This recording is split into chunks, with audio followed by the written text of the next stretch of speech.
to the 30th meeting of the Standing Committee on Foreign Affairs and International Development, pursuant to Standing Order 107-2 and the motion adopted by the committee on Thursday, October 29th, 2020. We are resuming our study of the granting of arms export permits with a particular focus on permits granted for exports to Turkey. All participants to mute their microphones when they're not speaking and to address comments through the chair. When you have 30 seconds remaining in your questioning time or testimony, I will signal you with this yellow piece of paper. Interpretation services are available, as always, through the globe icon on the bottom of your screens. And I would like to now welcome our witnesses for the first panel. We have with us this afternoon Michael Byers, Professor, Department of Political Science, University of British Columbia. Welcome back, Professor Byers. Good to see you. Christopher Waters, Professor, Faculty of Law, University of Windsor. And also Peggy Mason, President, Rideau Institute on International Affairs and former ambassador. Good to see you, Ms. Mason. Professor Byers, why don't you lead us off with opening remarks for 5 minutes? The floor is yours. Thank you. Merci beaucoup. It's a great pleasure to be here. I'd like to begin by applauding Foreign Minister Marc Garneau's decision to cancel 29 export permits on April 12th of this year. It was a decision that was required under the Arms Trade Treaty. It was the right decision, and good for Minister Garneau for taking that step. I've been involved in this file since 1992, when I briefly worked in the legal office of what was then External Affairs Canada. Barbara McDougall was the minister, and the Mulroney government was pushing hard for a meaningful arms trade treaty to be negotiated at the United Nations.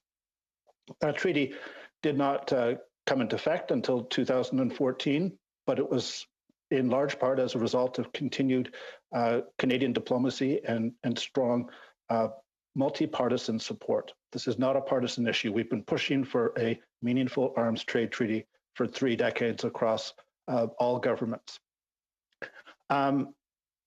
We, at the same time, as we seek to advance the arms trade treaty, to protect human rights, to protect international peace and security. Professor Byers, may I interrupt you just literally for 30 seconds? We can hear you. Interpretation requires a slightly higher level of sound. I'm wondering if you could just but with your hand, raise your microphone closer to your mouth. That will make all the difference. And please continue. Sorry, the clerk warned me that this would happen. We also have a significant arms industry in this country, and arms export contribute to the Canadian economy, and that is fair enough. The problem is that some of the main markets for our arms and arms systems are autocratic, or at least not fully democratic countries like Saudi Arabia and Turkey. And so a lot of careful monitoring and tough decision making is needed to ensure that we fulfill the 2 goals of promoting the Canadian economy and fulfilling our obligations under international law. Now, the problem in Canada is that we've given the same department the responsibility of doing those 2 very different things, of those 2 important tasks: promoting arms exports and protecting human rights and international peace and security. And that department is Global Affairs Canada. And I feel a great deal of sympathy for the civil servants who have to implement those competing goals within that one department. It's an almost impossible task. And as a result of that, they end up making decisions that don't fulfill either task fully. And they fail, in particular, as far as my main concern, in the fulsome application of the Arms Trade Treaty. They fell short in their recommendations for implementing legislation.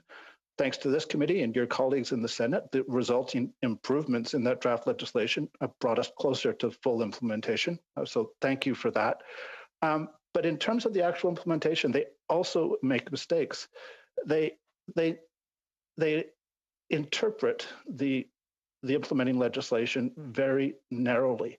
So, for instance, they're telling you that there is not a diversion when we're talking about these WESCAM targeting systems for drones, because the targeting system they regard as simply a component and not the weapon system itself. That's a very narrow interpretation. when in fact the targeting system is the eyes of the machine. It is the central component in making these drones operative and effective. But they're trying to tell you that no, they're not actually the weapon system. They're just a part, like a widget on a larger machine.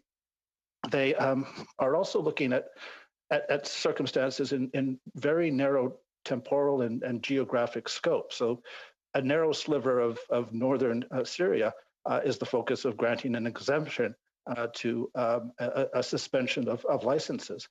When these drones can operate for half a day and can fly thousands of kilometers, and a drone that's on a mission protecting civilians in northern Syria might then be diverted by the operators to fulfill a different mission just 100 kilometers away in northern Iraq.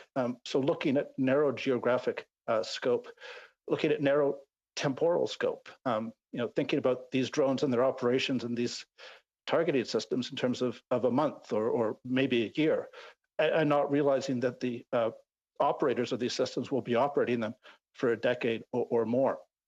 So we have all these kinds of problems that arise. And as a result of this, we're missing out on the big picture. We're selling weapons to countries that are engaged in adventurism abroad, maybe engaged in human rights violations, maybe doing so for decades into the future. And we're not thinking about patterns. We're not thinking about whether this is a good idea. We're focused on the narrow here and now because of this competing set of goals that the civil servants face. And I have some ideas as to solutions as to how we might solve that. Thank you. Merci. Thank you very much, Professor Byers. And Professor Waters, will now turn the floor over to you for opening remarks for 5 minutes, please. Go ahead.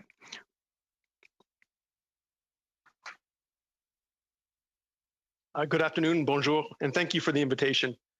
I have worked on and in the South Caucasus, namely Armenia, Azerbaijan, and Georgia, since 1998. This includes legal research, law teaching, and election monitoring in all three countries. I've also visited Nagorno-Karabakh for my research, albeit some years ago. International humanitarian law, or the law of armed conflict, is my main field of study, and it is with that regional and legal framework in mind that my comments are framed. Let me start by welcoming the decision of Minister Garneau earlier this month to cancel the export permits to Turkey suspended in the fall. It was the right decision and a decision of integrity. However, contrary to demonstrating how robust our arms export control regime is, the entire episode shows that our controls fall short.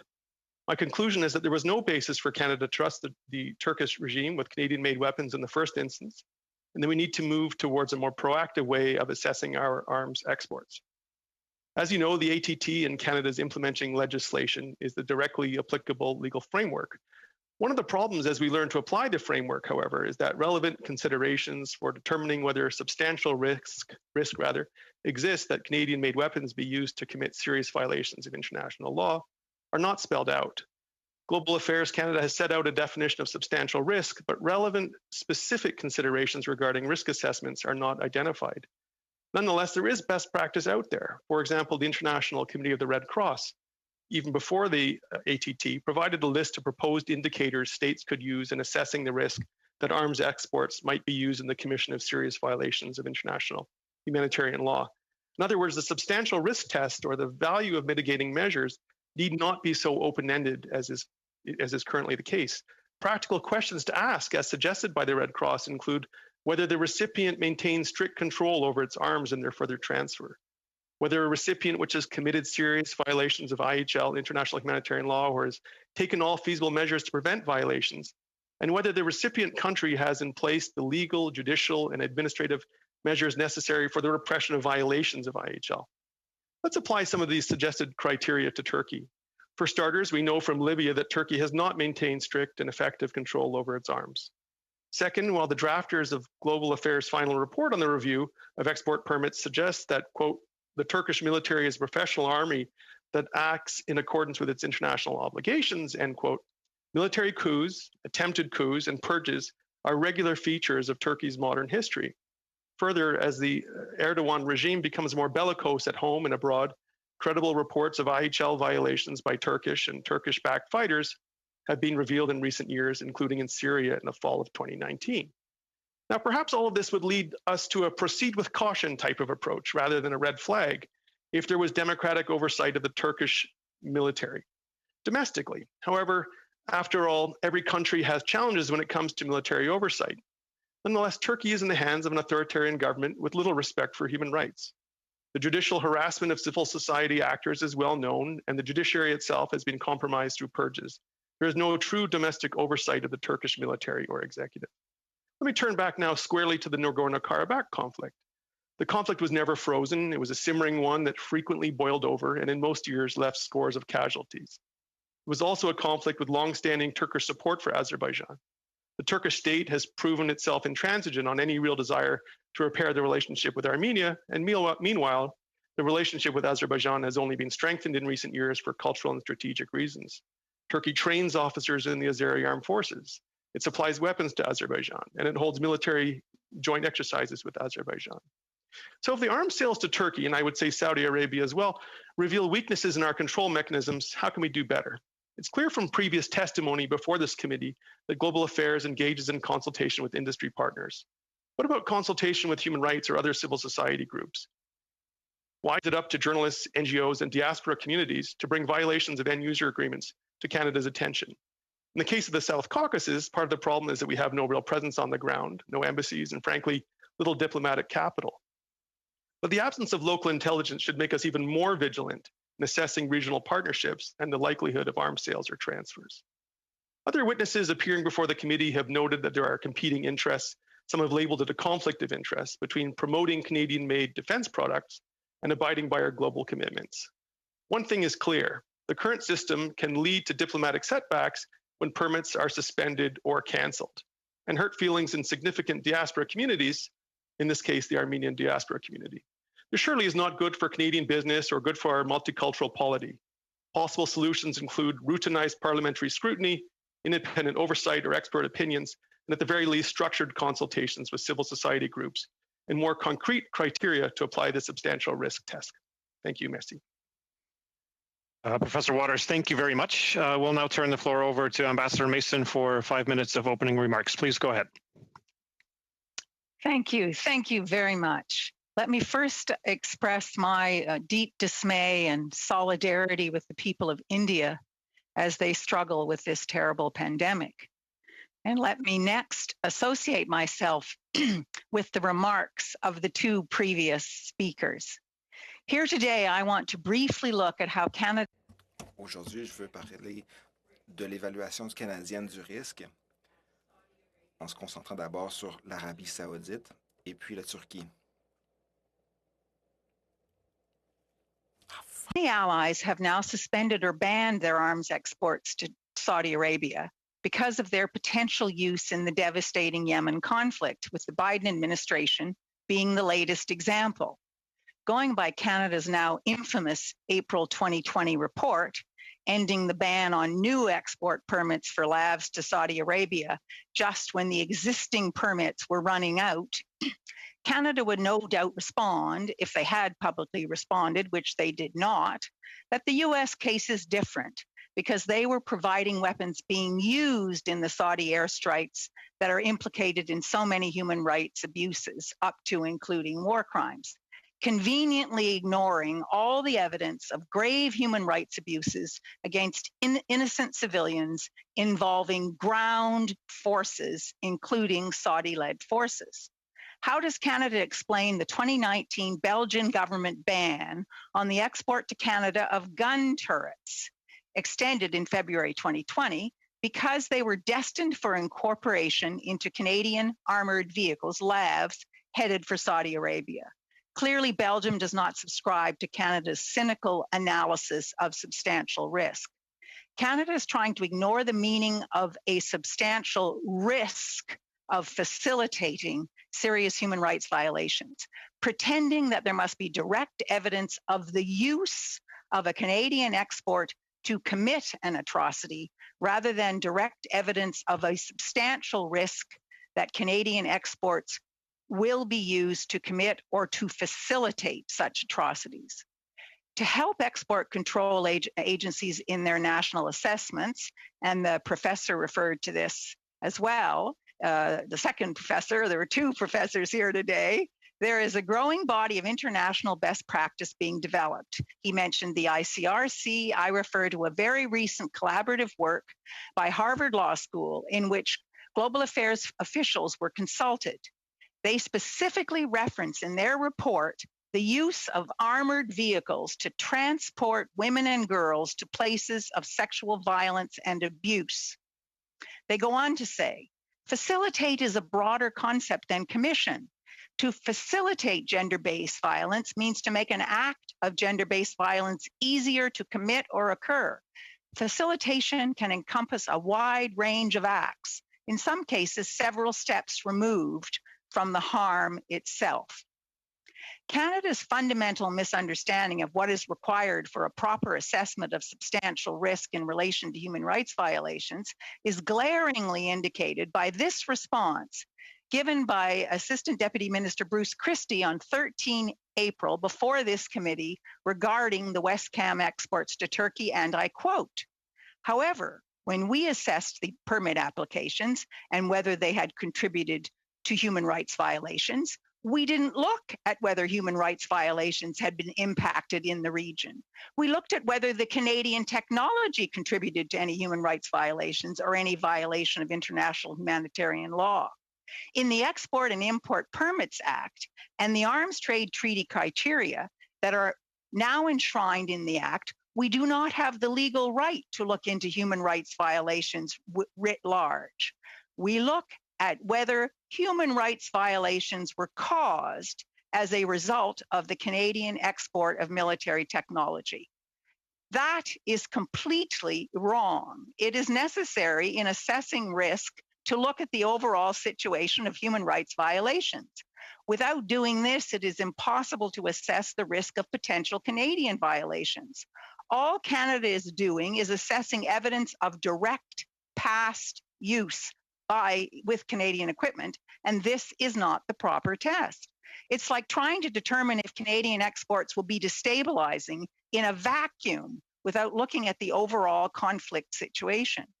What stronger evidence could there be of the need for a completely different approach?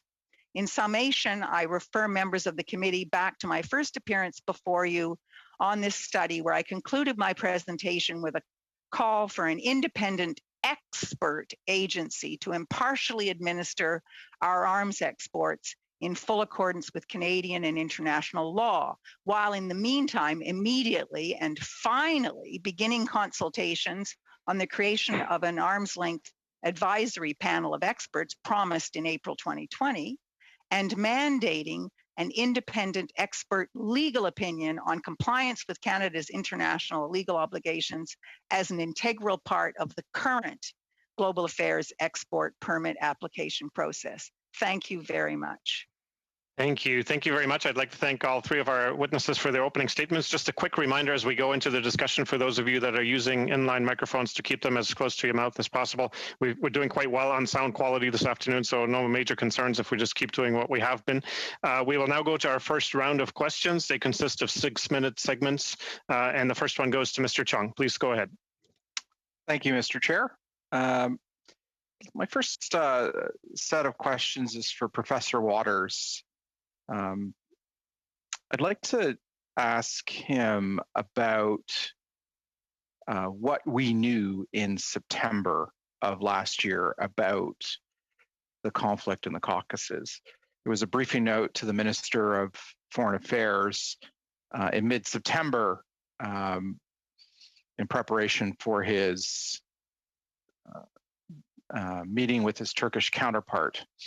And what was interesting to me was that in the briefing note, there was mention of Turkey's actions in the Eastern Mediterranean. There was mention of Turkey's role in the region with Syria, other actions that Turkey had conducted. But there was no mention of the previous summer's conflict in the Caucasus. Personally, I found that surprising. And so I wanted to ask you, were there any signs that previous summer that Azerbaijan would seek to recapture territory in Nagorno-Karabakh in 2020? and that Turkey would provide material support to that. Was there any signs of that that previous summer? Mr. Chair, thank you for the question, Mr. Chung. Let me give you one really concrete indicator. Arms sales from Turkey to Azerbaijan increased sixfold the year prior to the conflict. There were certainly movements on the ground in terms of troop buildup. There were increased joint exercises with Turkey in the lead up to the conflict. I mean, like other observers, I think of the South Caucasus situation, there's been so many flare-ups of that conflict over time that I think it was difficult to say that this was going to be the one, where Turkey would make its major, where Azerbaijan rather would make its major offensive. But I think actually that goes to my larger point, which is that this has been a tinderbox for some time. And despite an attempted rapprochement of Armenian-Turkish relations, as you recall, Turkey cut off the border with Armenia in 1993, and there's been essentially no change or little substantive change to that since. Aside from a brief attempted rapprochement in the late the first decade of this century, Turkey has been arming Azerbaijan and participating in joint exercises with Azerbaijan. And I think, to some extent, that the bigger question is, this was going on for a couple of decades now. And it really wasn't about one military offensive, but really a pattern of aggression back and forth, frankly, along the line of demarcation. Mm-hmm. And there were reports of drones being used during the summer clashes along the border between Armenia and Azerbaijan. Was that fairly widely known as well? I'm not in a position to comment authoritatively on that, to be honest with you. Okay. My other question is concerns something you referenced in your opening remarks. The Canadian Embassy for the region is in Moscow. The Canadian Embassy in Moscow is responsible for Armenia. The Canadian Embassy in Turkey is responsible for Azerbaijan. And the documents that we received from Global Affairs indicated that there were challenges that Global Affairs had in getting information on the ground. Do you think we should have a locally established mission in those two countries? 100%. Mr. Chair, I recall I was at a state dinner for a visiting Canadian dignitary. This is going back to the late 90s. I think it was the Speaker of the Senate. And the Deputy Prime Minister of Georgia stood up at the banquet and said, his initial remarks were, "Where's Canada?" And it's sad to say that this many years later, it's still the case that there's no real diplomatic presence on the ground. Even if it's expensive or cumbersome to put in 3 new embassies all at once, at the very least, we should have a diplomatic representation, a real diplomatic representation in Tbilisi, the capital of Georgia, which is, if you like, somewhat neutral ground for the South Caucasus. But we're essentially absent from the South Caucasus, despite the strategic importance of the area, despite a large Armenian diaspora within Canada, and despite real opportunities. I mean, just to give an example, it's an untapped market for universities in terms of recruiting from that area. I know this is taking us far beyond the discussion today, but it's a really important region, and we don't understand it here in Canada, and we've never made any real attempt to come to grips with it. And so, in that context, when assessing a substantial risk, as Ms. Mason referred to, we're somewhat blind in this regard, and so. In the absence of real intelligence, I think we should be taking a really precautionary approach. Thank you. Okay, that's all my questions for this round. Thank you. Okay, thank you. Thanks very much, Mr. Chung. We will now go to Dr. Fry for 6 minutes, please.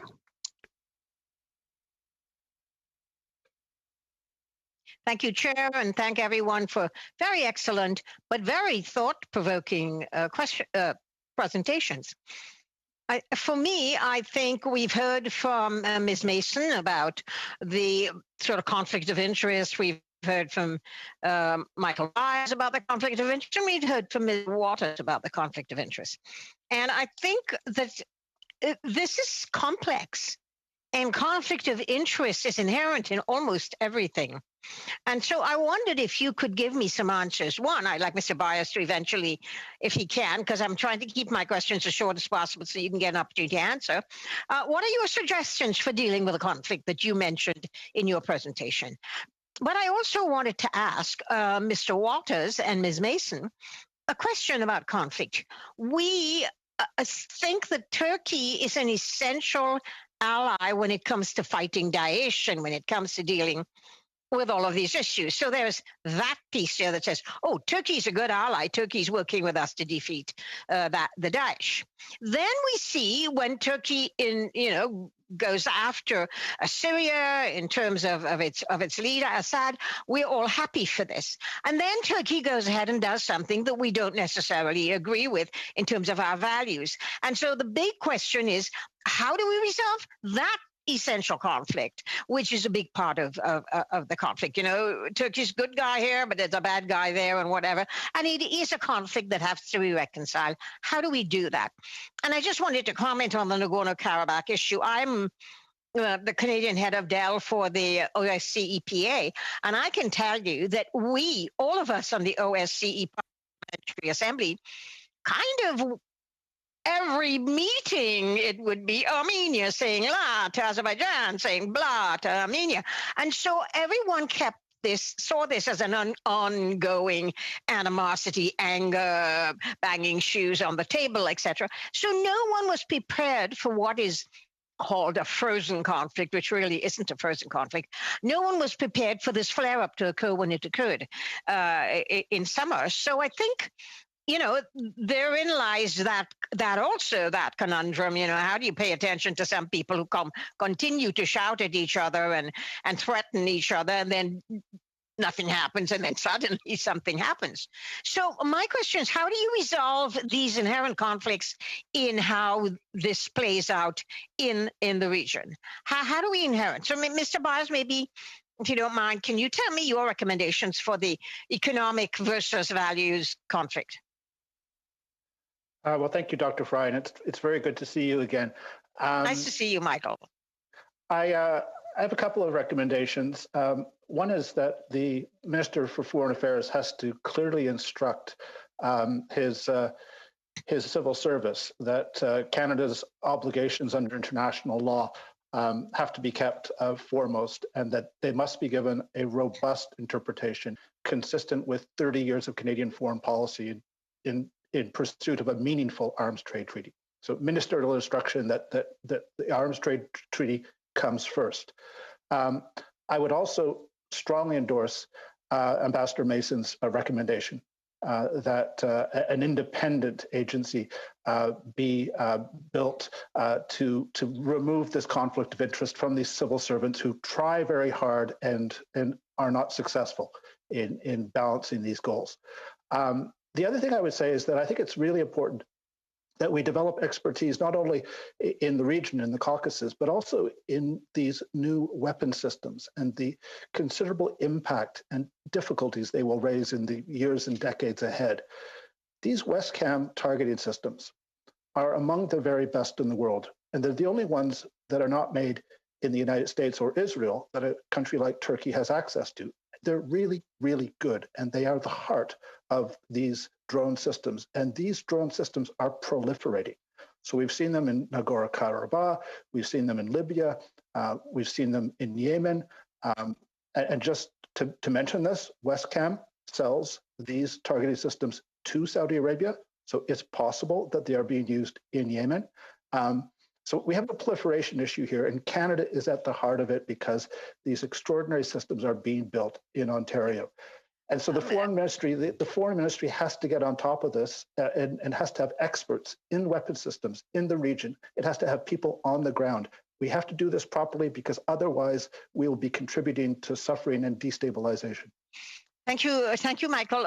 Chair, do I have a little bit of time to hear from Mr. Waters and Ms. Mason on the other conflicts? You have a minute left, Dr. Fry. Well, I don't have a minute. I will shut up. I think Mr. Waters and Ms. Mason can share that minute if they quickly can. Cut to the chase. Go ahead, Ambassador. Thank you very much. The Arms Trade Treaty legal obligations give no exemption for allies. Every country to whom one might export is an ally of another country. The Arms Trade Treaty obligations have to be applied fully in respect of all prospective recipient countries. We don't have a international legal obligation to export arms, but we do have an international legal obligation to export those arms in accordance with the obligations under the Arms Trade Treaty. I think that's a very, very important point. In other words, the balancing analogy is not accurate. Thank you I'm very sorry, much. Mr. Waters, maybe you can throw that in. Maybe super quick. We will give him, if you've got a very quick answer, Professor Waters, we'll give you the time to put that in now. Thank you, Mr. Chair. Well, I agree with both Professor Byers and Ambassador Mason about some of the proposed solutions. But Dr. Fry, I suppose in respect of the question of, look, there are two sides with intransigent views. At the very least, I think Canada should have really engaged and pressed more robustly for progress at the Minsk, with the OSCE Minsk group. I'm not saying Canada's involvement would have been a game changer. It probably wouldn't have. But we should have been there, really pressing hard for that process. Thank you. Okay. Thank you so much. Thank you, Dr. Fry. Maintenant, je passe la parole à Monsieur Bergeron, s'il vous plaît. Mr. Bergeron, you have the floor for 6 minutes. Good afternoon, and I'd like to thank our witnesses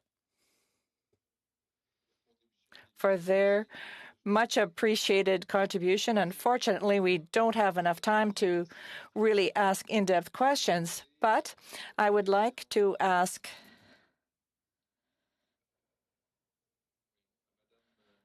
Ms. Mason a question. Ambassador Mason, we saw that when the Government of Canada decided, based on a very good report from GSC, to remove the permit for Saudi Arabia, the Minister of Defense said Minister Champagne said we're going to be implementing or establishing a committee, an advisory committee of independent experts who will tell us about whether or not we should go ahead with the sale of such and such an arm. Several months later, and 1 minister later, this committee still has not been established. We met with GAC senior officials a few days ago. I asked them the question. They said that this was still being implemented.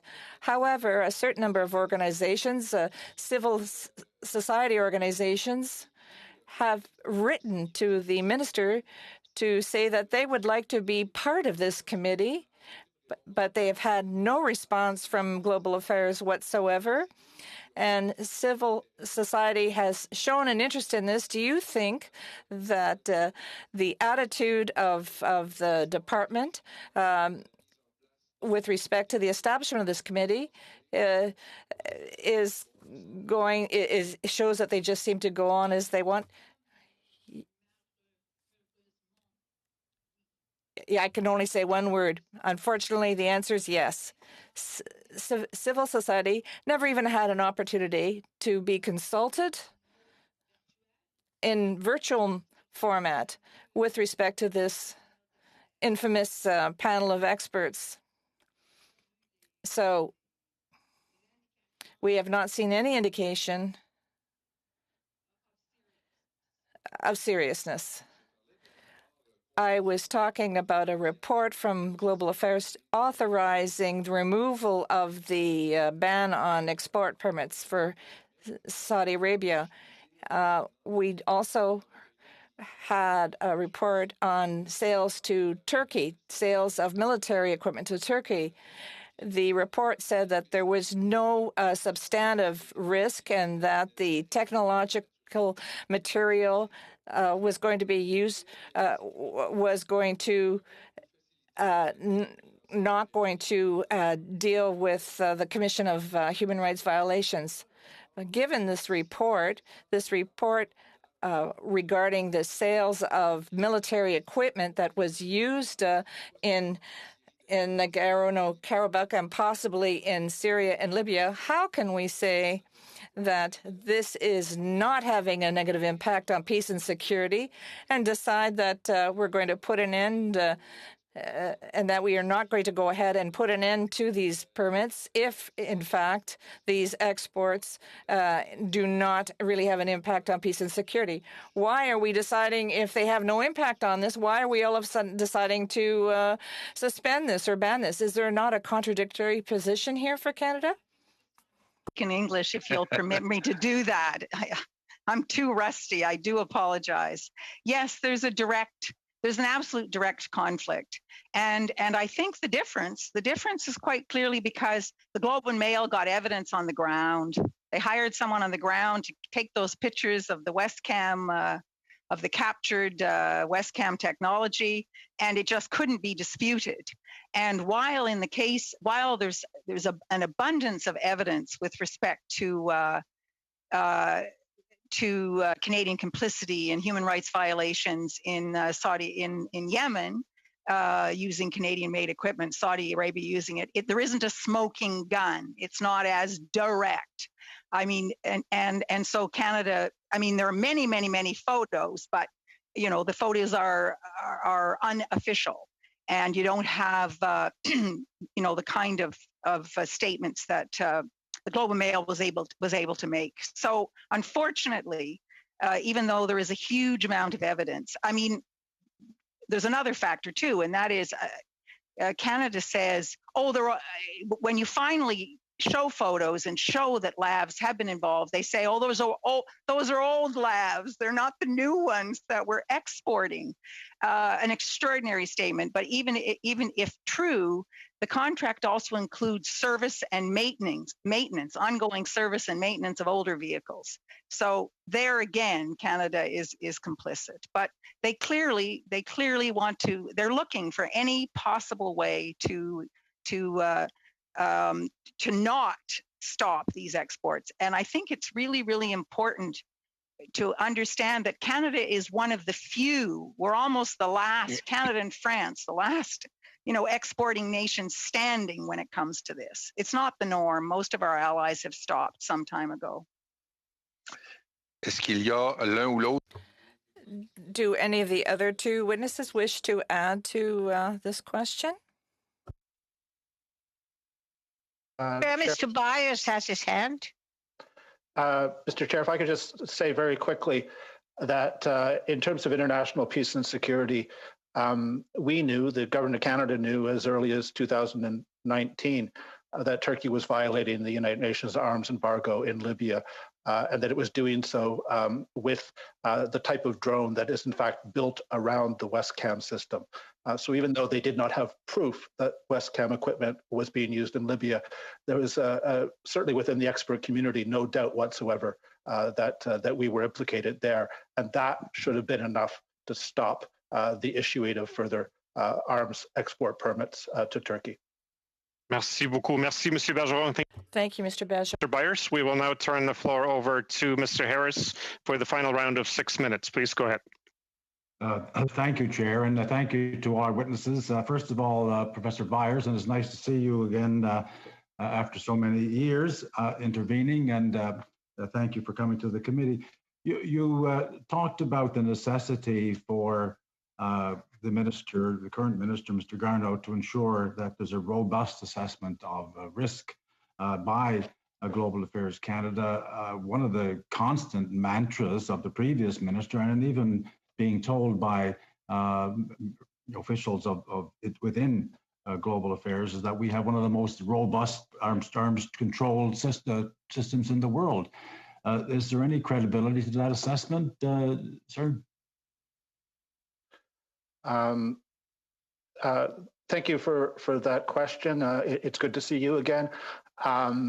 The assertion that Canada has the most robust system, and one of the most robust systems, is false. There is a loophole in our implementing legislation the size of a bus, and that concerns exports to the United States. So right there, a fatal flaw in that assertion. And secondly, the actual implementing legislation does not completely fulfill the Arms Trade Treaty. They keep talking about substantial risk. Substantial risk is not the language used in the Arms Trade Treaty. You're required to take mitigating measures. And if there's an overriding risk in terms of those mitigation measures being insufficient, then you can't export. So it's not substantial risk. It's whether you can mitigate or not, whether you can eliminate risk. And so even there, the department is putting forward a bit of a misrepresentation as to what Canada's international legal obligations are. But then, as I spoke in my introductory remarks, the department has gone on to apply the implementing legislation as narrowly as possible. For instance, arguing that these targeting systems are like a widget on the side of a naval ship, when in fact they're the core of the system. Narrowing the geographic and temporal scope. In other words, trying to balance the economic incentive for exports against the implementing legislation and consistently failing to get it right.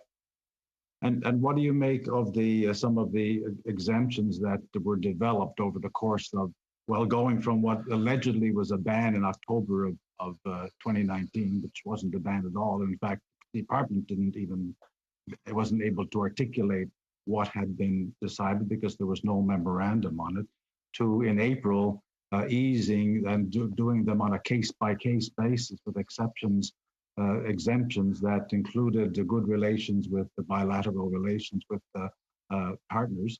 And in October, we had a suspension.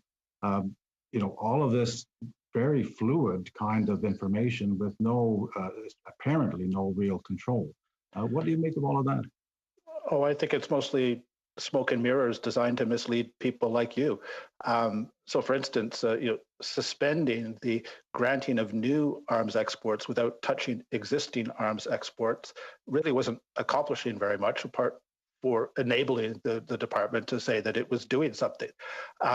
The actual cancellation of the export permits, like Mr. Garneau has done on April 12th, now that is meaningful. And again, I celebrate that. And I hope he'll follow through with clear instructions to his department that the arms trade treaty has to come first, that they have to stop compromising on our obligations. But no, the whole history is actually quite sordid because it shows a pretense at actually implementing rather than dealing with our obligations seriously.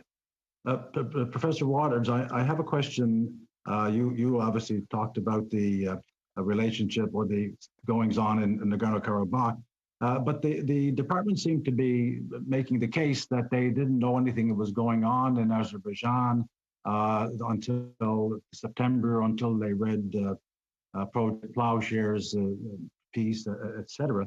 But yet there's in the memos being released through our access to our request for documents, there's reference to the minister's office being owed from Global Affairs a response to some questions, such as an April 21st briefing. For Azerbaijan, this is from the ministry's office, for Azerbaijan, the question is as follows, brackets, redacted, could the item be used in the Nagorno-Karabakh conflict? Does the company still want the product? Have we confirmed that with them? What does that indicate to you, sir? In May 22nd, or referring back to an April 21st ministerial briefing, question unanswered. Mr. Chair, I think, what this raises for me is why are we relying on Project Plowshares? And thank goodness they had the temerity and the resourcefulness to bring this to everyone's attention. But why are we relying on an NGO, whereas the NGO Project Plowshares themselves have said in previous testimony before this committee, Global Affairs Canada has many times more resources, and I believe that any deep reading of the intelligence would have revealed, including because of Azeri arms sales and joint exercises, that there was a buildup of forces and that Turkey was behind this. And we also have a reference to a memorandum sent by our embassy in Ankara. It's called I think they called it a flash report from Canada's embassy in Turkey highlighting a major escalation in the Nagorno-Karabakh conflict, and makes reference, the flash report also mentions that in June 2020, Turkey and Azerbaijan had announced Azerbaijan's purchase of 6 TB2 drones, but that the deal's completion had not been confirmed. So that's Mr. Harris, I apologize. We'll have to leave it there in the interest of time, but you'll have a chance to circle back in the second round on that question. It's on the record as you've stated it. Colleagues, we've gone through the first round of questions. If we're disciplined, we should be able to get through a partial second round, at least to the effect that every party represented will have a chance to ask its round of questions. Why don't we go straight into that second round now with a 5-minute allotment to Mr. Chung. Please go ahead. Thank you. I just have a quick question for Professor Waters before I go to Madame Mason and Professor Byers. In April of last year, the Prime Minister and the Turkish President had a phone call meeting. There were reports at the time that the issue of the arms export ban had come up, and that there were reports that the Prime Minister had agreed to take a look at it. Do you think that that was the point at which Canada decided to approve these drone systems for export? Mr. Chair, I don't have any knowledge at all on that point. Sorry. Thank you. I have a question now for Madam Mason and Professor Byers about something they've been talking about, which is the establishment of a arm's length agency to assess arms exports. I'm always a bit hesitant about creating a new Government of Canada agency. The last time I checked, I think there were some 204 ABCDs. It reminds me of a book I once read by Joseph Tainter about the collapse of complex societies. And, I think at some point his thesis was that by tacking on another agency, you actually get negative marginal returns. But that said, can you tell us what other countries, what setup other countries have, what's best practice in other countries for the assessment of these arms exports? Do they have independent agencies? How do they set it up? What are other countries' models that we could look at? Thank you very much for that question. There haven't, so far as we can determine, been no country that we've been able to find has set up an independent agency. So this would be groundbreaking for Canada. But unfortunately, as I've mentioned before, if we look at, other countries, allies, most of them are doing a much better job in-house of managing their obligations under the Arms Trade Treaty. So perhaps it isn't quite so necessary. Madame Mason, sorry to interrupt, but you've worked at Foreign Affairs before. We were told by some of the officials that they process some 6,000 applications, and if that's on an annual basis, that's it's got to be 120 a week. How many people work in that group roughly? Are we talking dozens and dozens, or a dozen? Do you know how many people work in that group? I don't actually know the exact numbers. I do know that in all of the work that's done on best practices, they do emphasize the heavy workloads that foreign affairs and trade ministries are facing in processing these applications, and that's why they emphasize.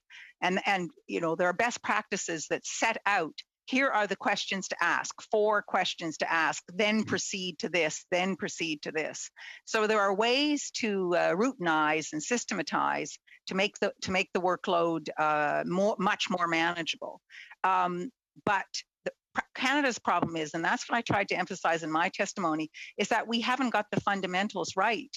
Where you've got the Deputy Minister coming before you and saying that he couldn't find any direct use of Canadian equipment when they did their first assessment of Nagorno-Karabakh before other evidence was presented. And that's not the proper test. So we've got, Canada's not looking at the best practices that could help it manage the workload better. Mm-hmm. It seems to me that there's a lot of open source data and information on what's going on. Obviously, that has to be treated with some trepidation, but there's lots of information out there that's being reported on that the department has access to. In terms of having a stronger arms export regime, do you know how many permits a year are not approved? Like how many permits are denied? Do we have any information on that? I know Professor Byers, you had previously made mention of that when the act came into being. Do we know how many permits are denied, other than the big announcement that we just had from Minister Garneau? You're asking that of Michael? Of both of you. We don't, and that's another point that needs to be made. Transparency is one of the fundamental principles of the Arms Trade Treaty, and Canada's failing lamentably at that as well. And so, in fact, we don't know how many are denied. Okay. Thank Mr. you. Chung, we'll have to leave it there. Thank you very much. The next round goes to Ms. Sachs again for 5 minutes, please. Thank you, Mr. Chair, and thank you to all of our witnesses today. I'd like to kind of circle in on the Nagorno-Karabakh situation, if we can, because, you know, in any conflict, and this is a long-standing conflict, there are geopolitical considerations, and we've talked a lot about conflict of interest, but there's also conflicting interests in the parties that are involved and the allies supporting them, that are calculations that go into this equation. So, you know, Professor Waters, can you explain to us the long-standing origins of the Nagorno-Karabakh conflict? How far back are we going? Well, I mean, you know, as in many of the conflicts in the South Caucasus, there are competing stories or narratives of civilization, of origin, and so on. But I think really the modern origins of the conflict go back to the early days of the Soviet Union, where an Armenian enclave was made part of Azerbaijan. I mean, now I know many people would disagree with that assessment, but I think in crude terms that's largely accurate. And then you know, fast forward to the breakup of the Soviet Union and the declaration of the Nagorno-Karabakh Republic, frankly under the tutelage of Armenia, and essentially incorporated into the state of Armenia in many important respects. You know, and I think I alluded to this in my remarks, but one of the things I find extraordinary about this whole situation is that in the views of the Armenian diaspora in Canada, Turkey's and Azerbaijan's actions have constituted continuing acts of genocide. Now, leaving aside the relative merits of that argument, this is nonetheless a situation that we should have been approaching with extraordinary care and attention. And I don't have the sense that was there. I don't have the sense from the heavily redacted documents. I don't have the sense from the department's report that this was something that should have been approached with greater attention than it was. And that's what I find shocking, to be honest with you.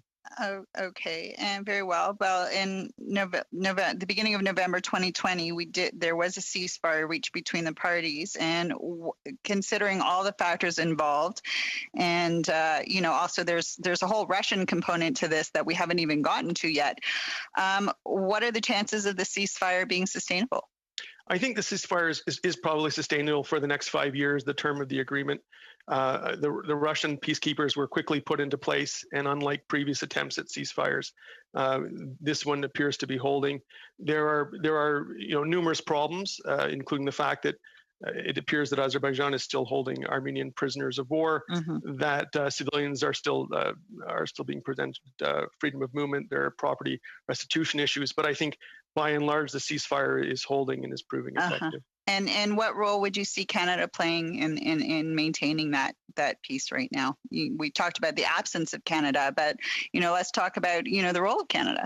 Yeah, I really welcome that question. I think getting a regional presence would be important.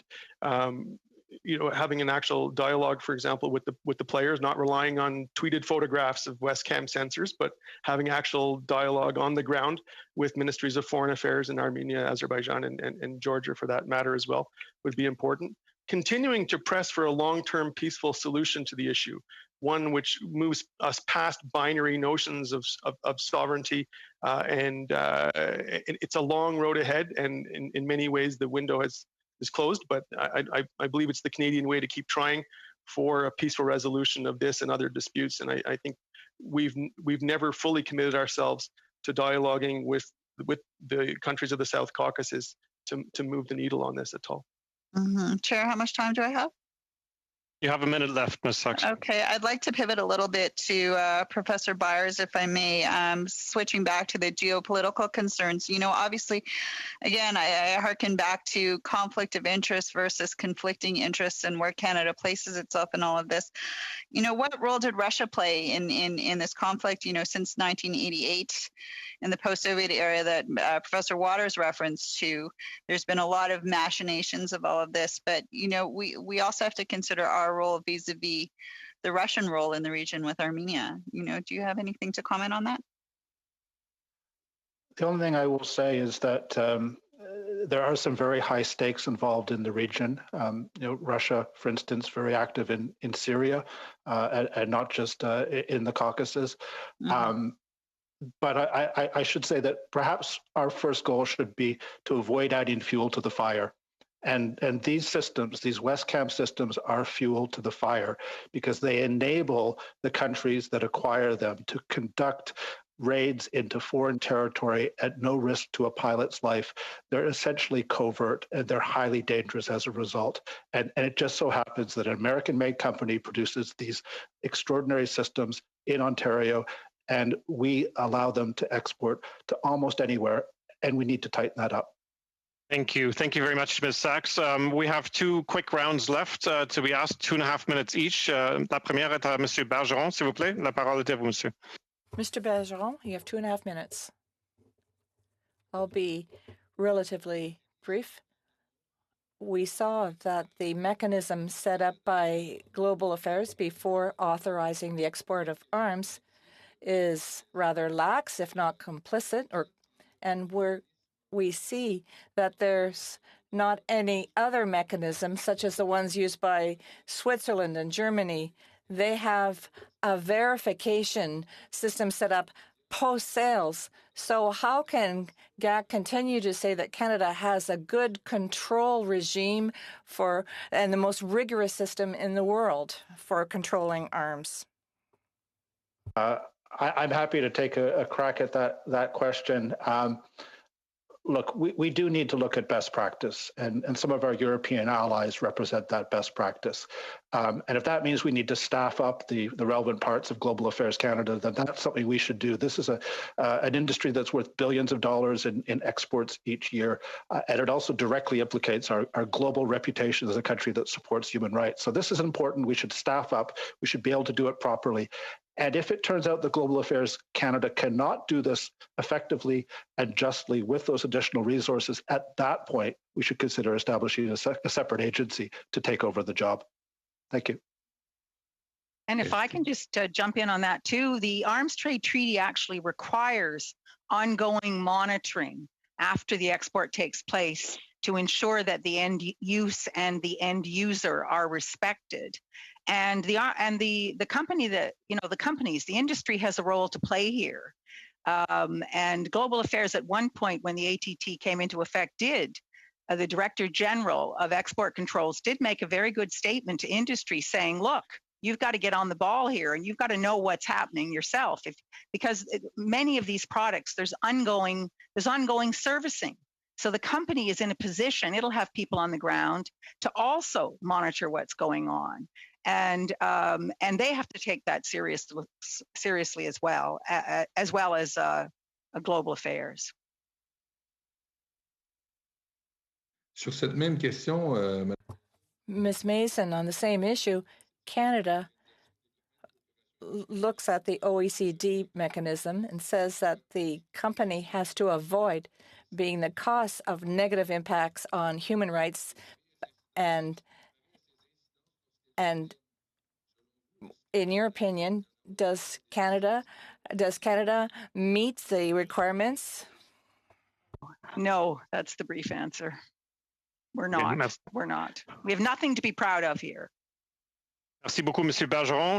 Thank you, Mr. Bergeron. For this panel goes to Mr. Harris for 2.5 minutes, please.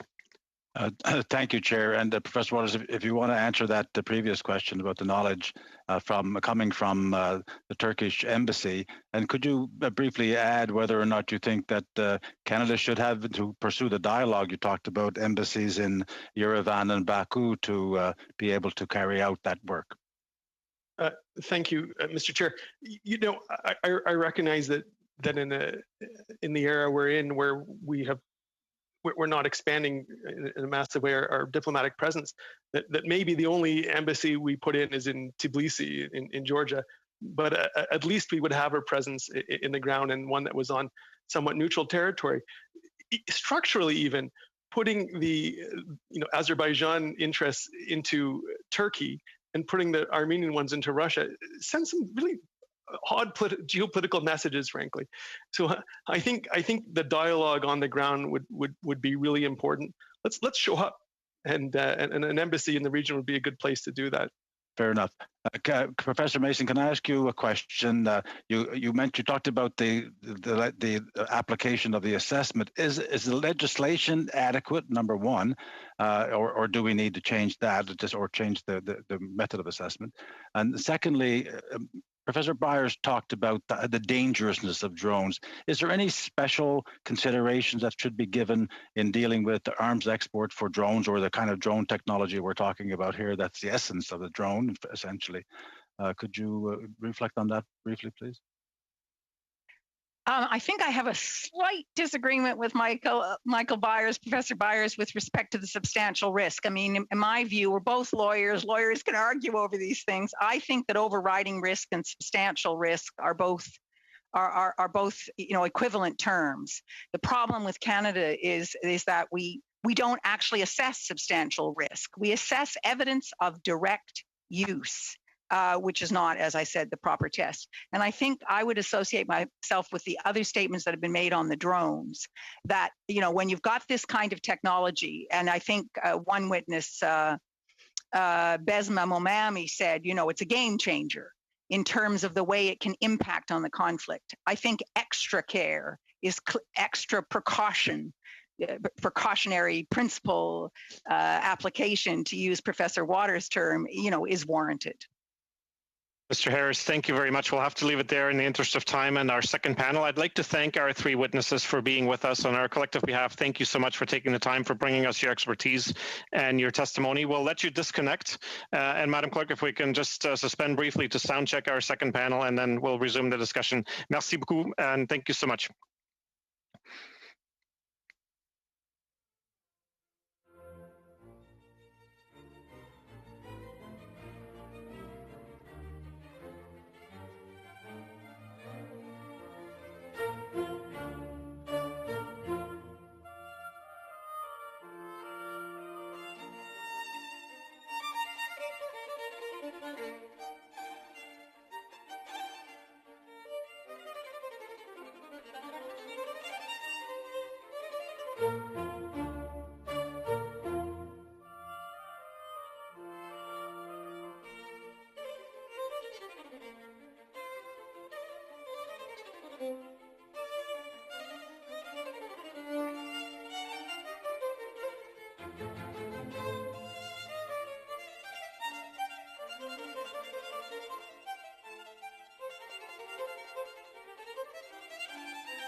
discussion. For the information of our new witnesses, I would encourage all witnesses to put yourselves on mute when you're not speaking and direct all questions through the chair. When you have 30 seconds left, I'm going to put this piece of paper up to let you know interpretation is available using the globe icon on the bottom part of your screen. This is in the second panel. We have with us this afternoon Danielle Turp, Associate Professor, Université de Montréal, Alison Pitlack, Disarmament Program Manager, Women's International League for Peace and Freedom, and from Project Plowshares, Cesar Jaramillo, Executive Director, and Kelsey Gallagher, Researcher.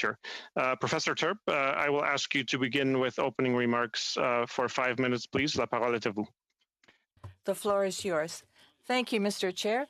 And I'd like to say hello to the members of the Foreign Affairs Committee. I was a member of this committee a number of years ago. It was a good time because my colleague William Graham Erwin Cutler were sitting on the committee. So we had some very interesting debates.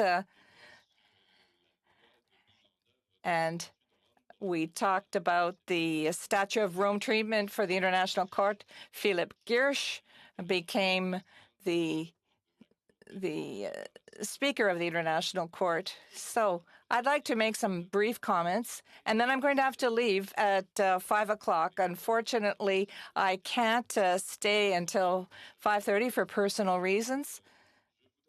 I would first of all like to say that I am happy that a standing committee of the House of Commons is interested in this issue of arms exports. I think Parliament has an important and fundamental role to play in this issue, and that the government should not be the only one to be taking an interest in this. Parliament has a responsibility to control these arms, which is not something that has been not evident in previous parliaments. But with the mandate that you have, you can now look into this whole issue of arms exported to Turkey. So I hope that this will continue.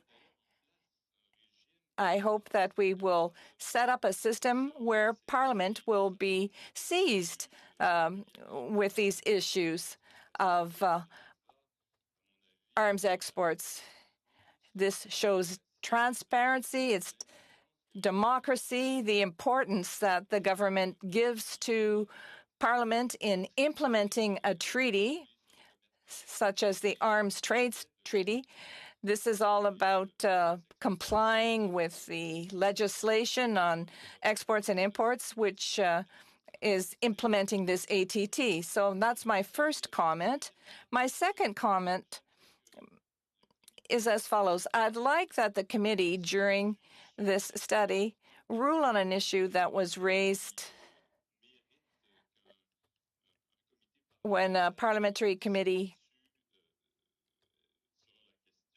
gives an opinion on an issue on whether or not Canada is respecting the law, particularly in the instance of the drones that are being exported to Turkey and the whole issue of human rights. Certain NGOs have said that these exports have violated the arms trade treaty, and I have the conviction, and I think that parliamentarians are in a good position now to make an observation as to whether or not there has been any contravention of the Arms Trade Treaty.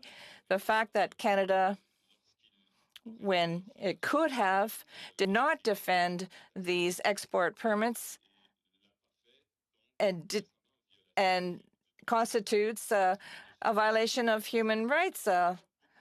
There are not any other entities that can really rule on whether or not there has been a violation. You're in a good position to do so, and I think that during the course of your work, making an observation as to whether Canada violated or did not violate this would be very important. Another comment would be Well, you know that I'm very interested in arms exports to Saudi Arabia, and I have pleaded this issue before the courts.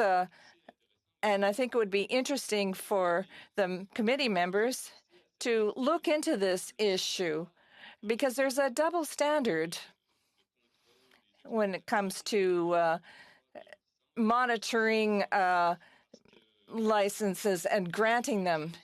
Stephen Chase is also very interested in this issue, and there's a charge been laid against Turkey for this double standard. I think that would be something of interest to you. And finally, members of the committee, as others have said, Canada is not applying the right test when it comes to controlling exports of arms. The test of substantive risk is not being applied properly by Canada because it is being understood that this test presupposes that arms were used and in the decision as to whether to cancel an export permit. That's not the right test. Ms. Mason said this, and I agree with her.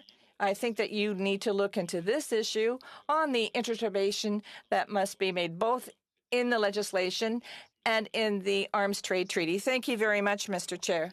Thank you very much for your comments, Mr. Terp. And Women's International League for Peace and Freedom have coordinated their remarks. So we will go in sequence to Mr. Jaramillo, then Mr. Gallagher, and finally Ms. Pitlack for a combined total of 10 minutes, please. Mr. Jaramillo, the floor is yours, please.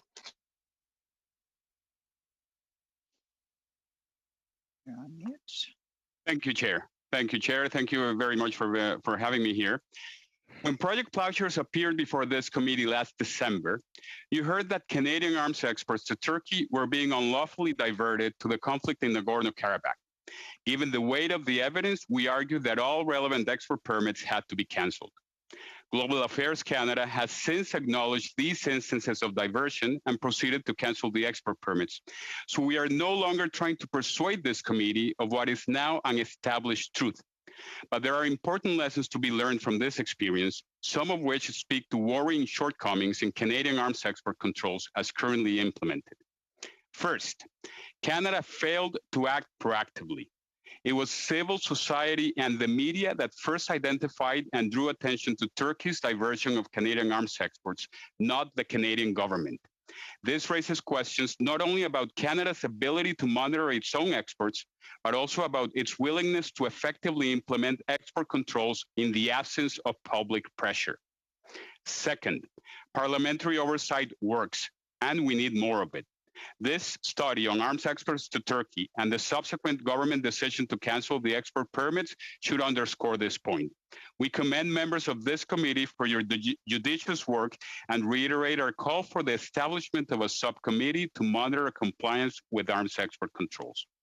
Third, and contrary to repeated statements by government officials, the threshold for denying arms export permits is risk of misuse, not conclusive evidence that such misuse has occurred. In the case of Canadian exports to Turkey, the risk of diversion and misuse should have been apparent well before the conflict in Nagorno-Karabakh erupted.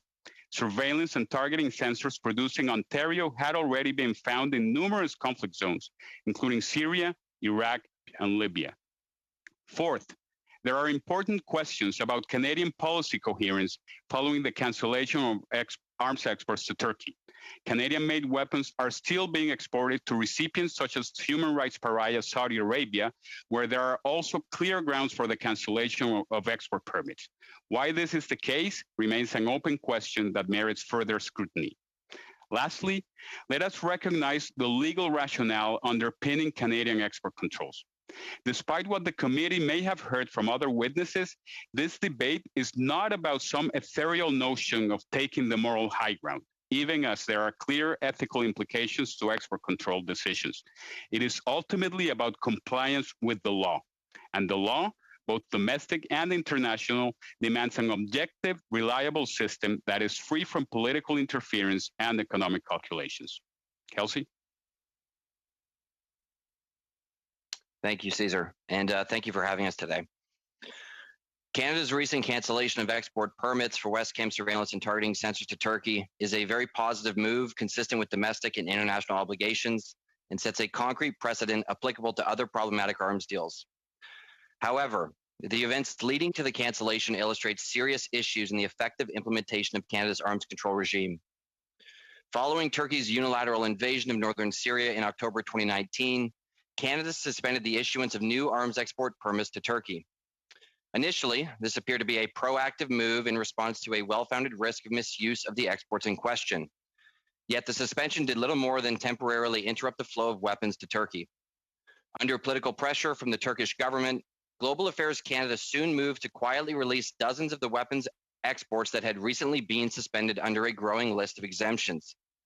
The most common basis for these exemptions, whether a permit denial would result in, quote, especially negative impacts on bilateral relations, end quote. Goods exempted from the suspension include a series of weapon systems, notably among them the Westcam sensors. These exemptions demonstrate a creeping politicization, of Canada's regulatory regime. Neither Canadian law nor the Arms Trade Treaty allow for political calculations when assessing the risk that individual arms exports may be used to violate human rights or be diverted to an unauthorized user. Westcam sensors faced risk of both, as evidenced by Turkey's behavior in more than one conflict zone. This should have been clear to Canadian officials at the time of authorization. These risks again materialized as Westcam sensors began guiding airstrikes in Nagorno-Karabakh, in violation of end-user assurances and arguably against Canadian interests in the region. As the documents released through this committee demonstrate, Canadian officials continued pushing for the approval of Westcam exports to Turkey merely 3 weeks before violence resumed in Nagorno-Karabakh. Canada's recent revocation of permits for certain Turkish-bound weapons is indeed a welcome move, and one that has concrete impact as this technology is not easily or immediately replaceable. However, it comes on the heels of a major failure in Canada's regulation of the trade and transfer of weapons. In order to effectively control Canadian arms exports, the Government of Canada must apply risk assessment standards universally and unconditionally, unfettered by political considerations or fear of upsetting potential customers. Thank you. Okay, Ms. Pitlock. Thank you. Thank you for inviting me to speak today. We were also pleased to hear that the Government of Canada has cancelled permits for the L3 Harris Westcam surveillance and targeting sensors to Turkey. Given the volume of information indicating the diversion of this equipment to other end users, this is a positive step that is in keeping with Canada's domestic and international obligations. It also sets a precedent that can be applied elsewhere, and we welcome the interest of this committee in the matter. Yet, while this was the right decision to make, there are concerns that need to be registered and lessons learned along the lines of points made by the representatives of Project Plowshares. I want to focus my statement, however, on a particular aspect of the final report of the review, and that is the gender-based violence or GBV risk assessment under Criterion 6. And I have to say that for a government that considers itself to be feminist, that acts as a gender champion within multilateral disarmament fora, and that will soon formally release its feminist foreign policy, the quality of the GBV risk assessment is lacking. The findings in this section of the report overlook vital information and do not demonstrate an understanding of core legal concepts. For example, the Turkish military has become increasingly involved in armed conflicts in Syria, Iraq, and Libya since 2016. This is where the technology in question is being used, technology that has been described as essential to Turkey's deployment of its uncrewed aerial vehicles, or UAVs, and for launching airstrikes. Yet within the paragraph titled Gender-Based Violence in the Context of the Conflicts in which Turkey is Involved, there is not actually any mention of GBV in those contexts, even though its prevalence is well documented by credible and easy to locate sources. Instead, the report states simply that Turkey has not, quote, deliberately targeted children, women, or civilians, end quote, comments on membership within the Convention on the Rights of the Child, and that Turkey takes in refugees. This is concerning. It is concerning first because the report fails to include any reference to or findings for the risk of gender-based violence in the context of the conflicts where Turkey is involved and where it is using the equipment in question. Second, the use of the words deliberately targeted indicates that the concepts of commit and facilitate are possibly being taken to mean the same thing. In legal usage, the word commit implies directly carrying out an action, whereas facilitate is understood to make something possible or easier. Facilitate, in other words, encompasses a broader range of conduct and of arms usage. And a risk assessment is meant to assess for just that, the risk of GBV being committed or facilitated by the items in question and not deliberate targeting. It bears repeating that GBV is wider than violence against women alone and can also include socioeconomic and psychological or emotional violence alongside physical and sexual violence. Multiple credible sources have documented GBV in Syria, Libya, and Iraq, and affirm that its prevalence has been greatly exacerbated by protracted armed conflict and violence in all those locations. For instance, in 2018, the UN Commission of Inquiry on Syria confirmed that sexual and gender-based violence against women, girls, men, and boys was a, quote, devastating and pervasive feature of the conflict, end quote. GBV is also pervasive within Turkey's refugee camps and in occupied Afrin. It is therefore difficult to understand how this information could have been omitted from the report and from a GBV risk analysis. Men and boys also experience GBV and are sometimes uniquely at risk in relation to UAVs and signature strikes. Some militaries use sex, and in particular maleness, as a characteristic by which to determine a target. As a result, military-age males are more at risk of becoming victims of inaccurate targeting. And this is problematic because it erodes civilian rights to protection in conflict and has human rights implications, and further suggests that sex can be a key signifier of identity, which itself constitutes a form of GBV. Finally, it's worth noting that Turkey withdrew from the Istanbul Convention on Preventing and Combating Violence Against Women in March 2021, a convention referenced in the report. This move has prompted a strong reaction from many high-level officials within the UN human rights community and Turkish feminists, some of whom have also registered concern over increasing levels of femicide and anti-LGBTIQ activities people within Turkey.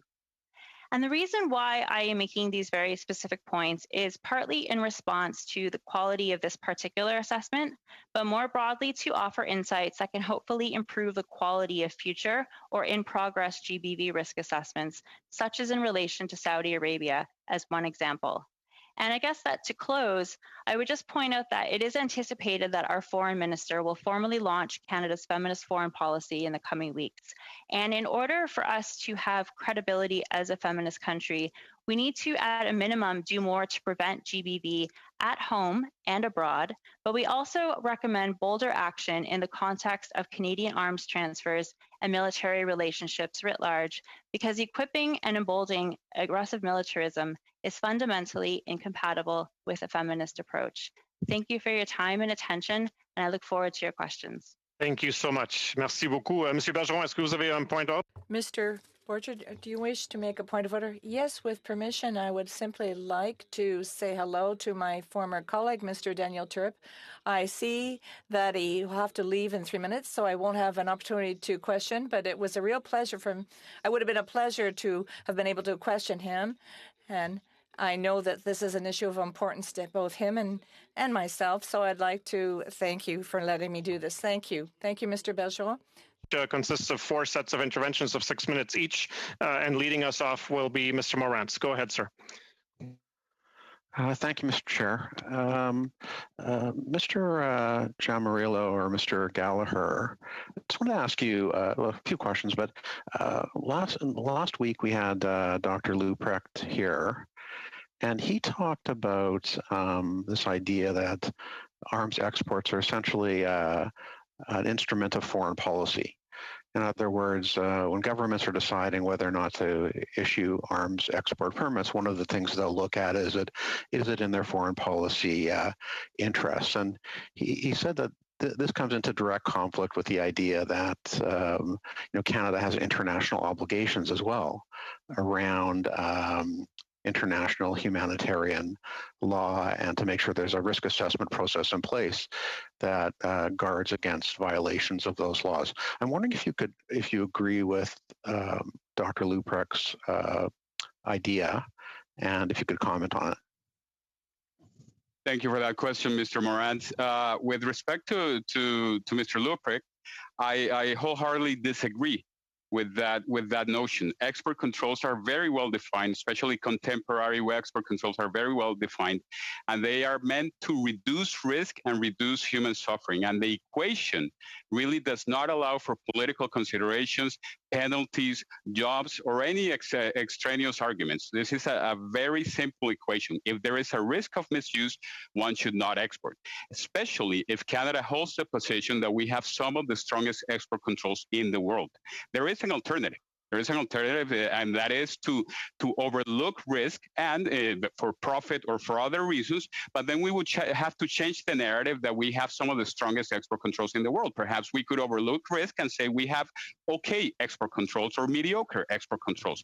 But if we are to hold the claim that we have some of the strongest export controls in the world, we should adhere to the provisions and expectations of widely recognized instruments such as the Arms Trade Treaty, which places a premium on risk and the prevention thereof. And I agree with you. I guess my question really was more around whether or not foreign policy interests happen anyway, despite what you're saying as the way it really should be happening. And that leads me to my next question. There's a briefing memo dated September 14th, 2020, to the Minister of Foreign Affairs about a phone call he was to have with his counterpart in Turkey. In that memo, there are some placeholder comments around telling his counterpart that he has good news, that he's approved a number of permits. This memo, by the way, and call took place before the WESCAM sensor was found on the ground in Nagorno-Karabakh, so the minister would have had no reason to think this conversation was going to be scrutinized in the future. He says, pleased to let you know I've approved a number of permits on an exception basis. As a placeholder comment, or another comment might have been, I'm aware of the concerns you've raised with my officials about a number of export permits, and will be considering those very soon as a priority. Pleased to note, as discussed earlier, Canada has recently made significant changes to export policy towards Turkey, relaxing restrictions. So that's the first part of the conversation. And harboring back to my first question to you, the second part of the question gets Mr. Chair, point of order. Yes, please go ahead, Mr. Oliphant. I have a great deal of concern that a briefing note is being presented as though it was a verbatim understanding of a conversation that was held. What Mr. Morantz is referring to is a briefing note, but he is presenting it as though that was what the minister said. Debate. And I have a great deal of concern about that. Mr. Oliphant, I want to make sure. Thank you for the point of order. I believe it's on the threshold of being debate. You are next in line. You're free to readdress that issue as you see fit. But thank you for the point of order. And Mr. Morantz, you have the floor back. Go ahead, sir. I can understand why Mr. Oliphant wouldn't want me to raise this point, and it may not happen in the conversation, but it is in the briefing note from Public Service to the minister. In the very next breath, it says, by the way, and the heading is OECD Secretary General Campaign. Canada is nominating Bill Morneau, our former finance minister, for the position of the Secretary General. Mr. Morneau is a strong candidate and would be an asset to the OECD. I could go on. There's more statements about how great Mr. Morneau is, and he had just resigned because of a scandal, which is a bit odd. But I just wonder, Mr. General, if you're concerned about foreign policy interests coming into the decision-making paradigm in this instance, given what that memo says. Thank you again for the question. Irrespective of the specific content of the wording of the conversations, I will say that if the predictable, objective application of export controls gives way to political interference, the trust is eroded. The trust and the reliability of the export control system is eroded, and that should not be taking place. Thank you, Mr. Chair. Those are my questions. Thank you very much, Mr. Morantz. We next go to Mr. Oliphant for 6 minutes, please. Thank you, Mr. Chair. And I would just begin to say that a briefing note does not have a next breath. That would imply that it was a conversation. I would also add that I receive briefing notes regularly for conversations that I have with diplomats and with officials from other governments. And I ignore some of the words, I use some of the words, and I make them my own words and use my own judgment based on that. I would expect any Minister of Foreign Affairs of Canada, regardless of the party that they're from, would do the same. I want to begin with some questions for Project Plowshares. And first, a thank you to Project Plowshares, which I've been associated with off and on for about 30 years. And thank you for your work on this file. Thank you for drawing attention, which led to a suspension of permits. And thank you for your ongoing work and the consideration that I know went into the report that the officials prepared for the minister, which led to a cancellation of permits. And so I think that shows that while imperfect, something worked, at least in this case. What I'd like to know a little bit about is your methodology, how you get information, how you're on the ground when I know you're mostly in Waterloo, what you hear, how you're connected, and just give me a sense, in a long time, but your methodology for intervening. I could probably speak to that. Tracking Canadian arms exports starts with usually with government data. As it did with the case of Turkey, we saw that annual exports of Turkey started really kind of a crescendo, started trending up in 2016. And then reading between the lines and what kind of data was being reported from Global Affairs Canada in the annual report on military exports. From there, we look at other data sets. We would look at, for instance, StatCan data sets to see with a greater sense of detail of what exactly is being exported. And then we can look at the recipient and see what kind of weapons they're using. And if it's a component like a WESCAM sensor, then we can see what kind of aircraft they have, and from there on make a determination of where these sensors are going, what they're being used on, and then past that, in particular the case with Turkey, there was a large amount of open source data, a lot of images, videos posted on social media, most of which weren't used in our reporting. That kind of showed us to a greater degree of certainty that indeed Canadian sensors were being used by Turkish forces in more than one place. Thank you. Following up on your testimony, Mr. Gallagher, 3 or 4 times you inferred that there was political interference in the process. I'm wondering whether you have proof of that, or whether that's instinct. What proof do you have that these decisions were not made totally objectively and with the information that was received through sources, open source and government sources, to ultimate decisions that were made to both suspend and cancel permits? Yeah, and thank you for the question. I mean, that claim was made in light of the nearly 1,000 pages of documents that have been published through this committee. Looking at these suspensions, the exemptions to the suspensions of the original suspension of October 2019, through those documents, we can see that the export permits, in particular for the WESCAM sensors, but also other Canadian weapons, were almost universally granted. I believe it was exception D, where it said, you know, if there was going to be negative blowback bilaterally, then this should go forward. And from our perspective, that's clouding the judgment of officials at Global Affairs Canada. But with all due respect, I don't see that as proof. I see that as something was said, something happened, and you've drawn the link between them, but do you actually have evidence that there was any political interference whatsoever? Well, I think looking at overall, I mean, the amount of conversations going back and forth from Turkish officials to Canadian officials arguing for the freeing up of these permits, including in several memos to the Minister of Foreign Affairs, it was clear that a case was being made from Turkish officials to free up these permits. I don't disagree with you that a case was being made. I also don't disagree with you that in diplomatic relations, it's all about dialogue. It is about constant conversation. And I think that's what we have proof of, that there was constant conversation. Ms. Pitluck, I want to ask you that Canada, as you probably are aware, has expanded our definition of gender to include gender identity, gender expression, and perceived gender when it comes to arms trade treaty issues. Have other countries done that you know of? Well, actually, first, and thank you for the question. I think it's really important to highlight that gender does not equal women and women's issues alone, and that it has a much deeper, richer, and wider meaning than that. I would say that different states are working with a broad definition, Gender-based violence and gender was the focus of the 5th Conference of States Parties of the Arms Trade Treaty. And in the course of that meeting cycle, states parties, including Canada before it was a state party, engaged a lot in discussion, working out what this concept means. And I have would say noted that Canada provided leadership. Would it be fair to say Canada provided leadership on that topic? not maybe leadership quite yet. This was a little bit before it came on board as a full states party, but it participated actively as a signatory. Thank you. I think that's my... Thanks. Yeah, thank you, Mr. Alphen. We'll have to leave it there. There's a second round if we're disciplined again. But thank you. Maintenant, je passe la parole à Monsieur Bergeron pour 6 minutes. Mr. Bergeron, 6 minutes.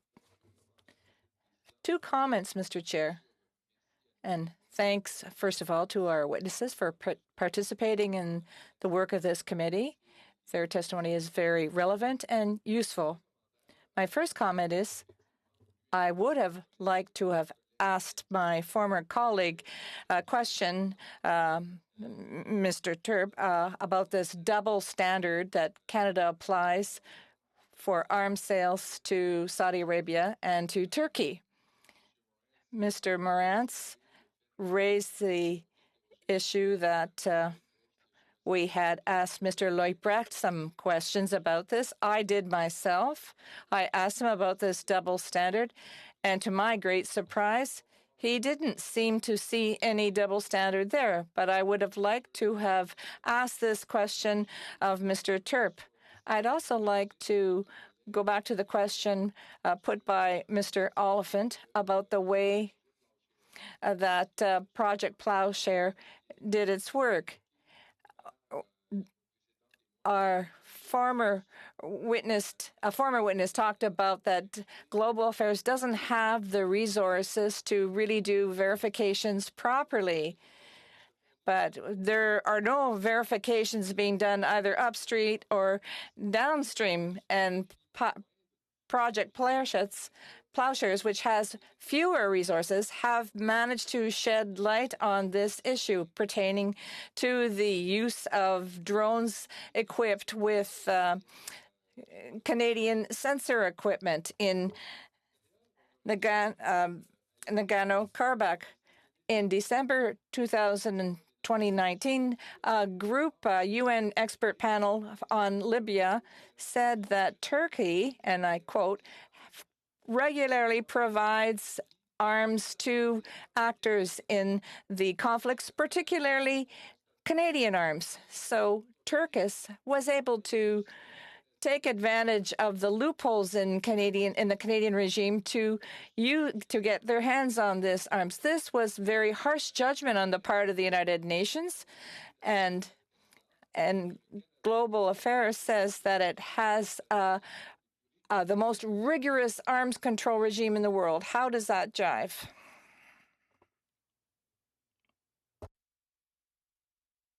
Thank you. Thank you, Mr. Bergeron. I think, please don't take this to mean praising our own work, but I think you make a very valid point. If Project Plowshares or any other civil society organization with a fraction of the resources that the Canadian government was able to put this together, surely it is a reasonable assumption that the Canadian government, in all with its apparatus and resources and consulates and embassies and money, etc., would have been able to. But one has to look at the sequencing of events here. It was when the civil society put out this information, then the media caught onto it, and then the Canadian government issued the suspension. So there is a bit of a causal relationship here. And again, one must ask, would Canada still be exporting weapons technology to Turkey had the government not been alerted about its misuse?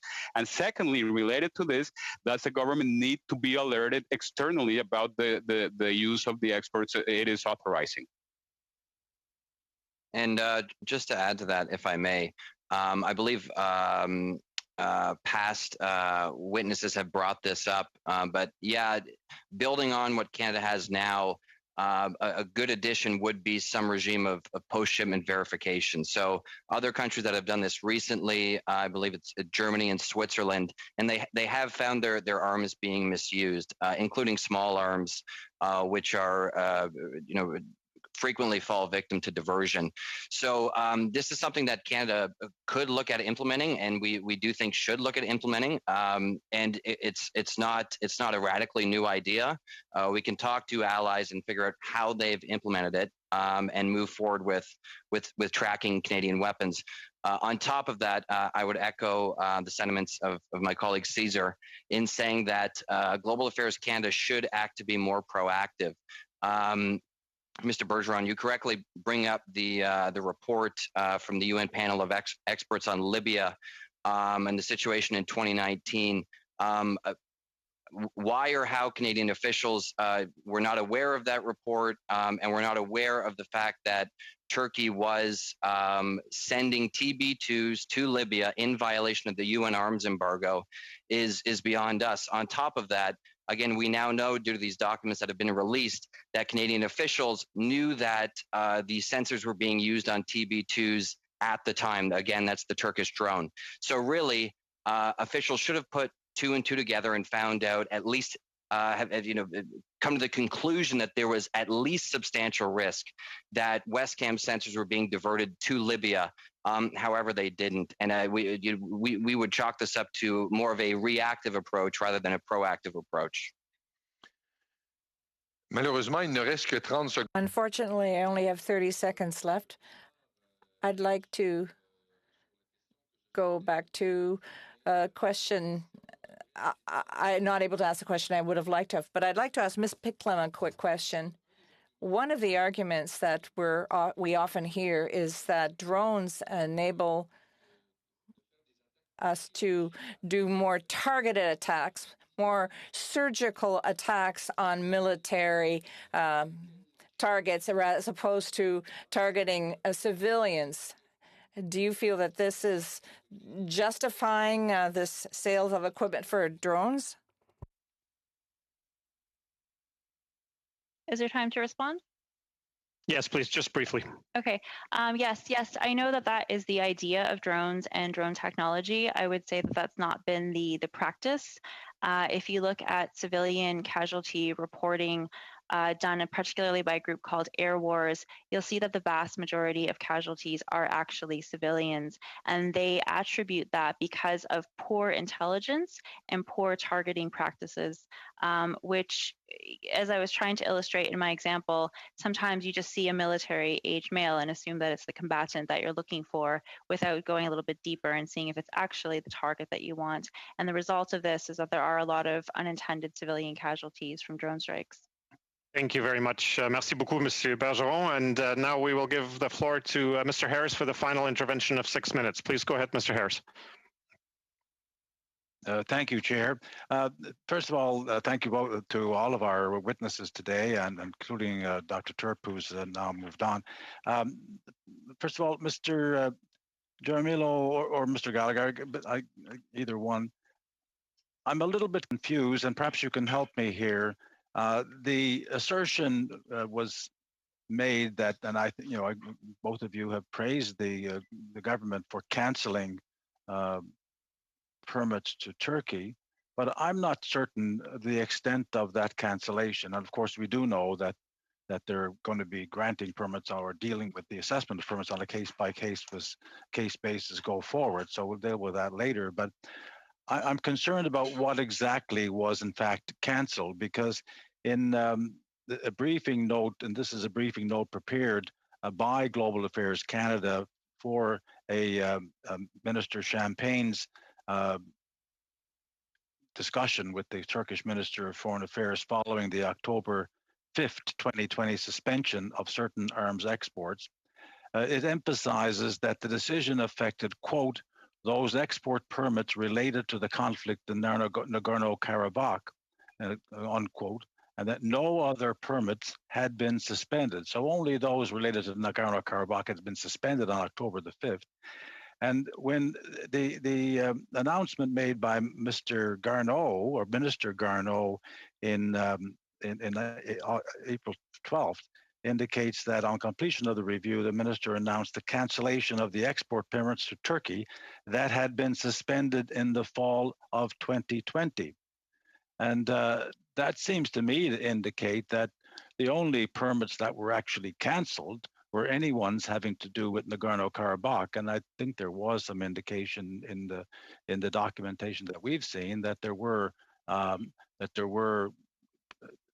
applications under review but not processed in relation to Nagorno-Karabakh. So it seems to me that we may actually have a limited cancellation. Could you care to comment on that, or was that your conclusion as well? Thank you for the question, Mr. Harris. Yeah, our assessment was that the cancellation covered 29 permits. That's what's been reported, and the permits covered 2 companies. So the first being obviously Westcam. The second company, to my knowledge, has not been named. I believe it's been, I don't think it's been named. Past that, there's many other weapons that continue to be exported to Turkey. So some of the examples would be industrial goods for the production of bullets, rocket motors for drones, which we don't have a lot of information on, satellite parts produced by MDA in Canada. They're a controlled good. They're not weaponized, so they're obviously less of a concern, but they're a controlled good. So there are a series of weapons and components that continue to be exported that were not covered by the cancellation. So, but that assessment of it just being related to Nagorno-Karabakh may or may not be correct. Is that what you're saying? Our interpretation was any of those permits related to Westcam or that second company going to Turkey. It could be more narrow than that, but that wasn't our reading. Okay, thank you. The second question that I have is in relation to the assessment in the Global Affairs Canada report that once the export permit is granted to Baker, that they take the Westcam product, attach it to a drone, and then it's a new good, and therefore not subject to diversion at all, or not the diversion rules. Is that your assessment, or is that a way of getting around the obligations under the ATT? Yeah, so there's how it works with diversion is on the export permit, a consignee is listed alongside an end user. Sometimes these could be the same entity. For instance, the Turkish military, the Turkish Air Force. In this case, in the case of the permits you're referring to, the consignee was Baykar, and then the end user was Turkey or some stripe of the Turkish security forces. So in those instances, because the Westcam sensor, as per the final report's reading, the Westcam sensors were incorporated into a drone and were therefore kind of changed the nature of the weapon system. So therefore the end use basically stopped with Baykar at that point. However, there was other permits where the consignee and the end user were the same entity, which was Turkish security forces, whether that be the police, Gendarmerie, the Navy, the Air Force, that sort of thing. Is there then an obligation under the ATT to get assurances from the government that the government involved that there will be no diversion to a third party or a third country, or is that the end of the story? Well, I welcome my colleagues to jump in, but I mean, an end user certificate is implied to be the assurance, right? At the point where there is perceived to be some risk, that could be mitigated by further assurances where they can be verbal or written, where basically you would go to the end user, the consignee, and ask and say, we want to be certain these won't be diverted or used or misused and so forth. And then that would be an additional assurance and therefore a mitigation measure. Absolutely. And any deviation from the end user assurances is categorically a violation of the Arms Trade Treaty. I mean, there is no question about that. But and we cannot. I'm sorry to interrupt, but we have limited time. If the end user is Baker, and they they take it, they put it in a drone, and they're the end user, and they say that's fine. Well, then there's no control really beyond that. The consignee, being Baker, can then presumably sell it to whoever that company wants, and Canada has no control over that. That seems to me to be a big hole, if that's correct. Just a very brief answer, please, in the interest of time. Yes, I mean, this could be viewed as certainly as a loophole. We see this with other Canadian products, namely Pratt and Whitney Canada engines, right, where the end user is viewed as the company that's putting it into an airplane, and therefore the end user would be viewed as Switzerland, which has a stellar human rights record, but then that plane is turned around and provided to a serial human rights abuser. So yes, that is certainly something that should be addressed. Thank you very much. Thank you, Mr. Herrick. Colleagues, we're inside of 10 minutes of scheduled time with our witnesses. I would propose, if the committee agrees, that we go to a quick round, allowing each party to ask a follow-up question of up to 3 minutes each, so that everybody gets a chance to ask that second question. That's respectful of the time of our witnesses, but also the constraints that colleagues have and the House of Commons has.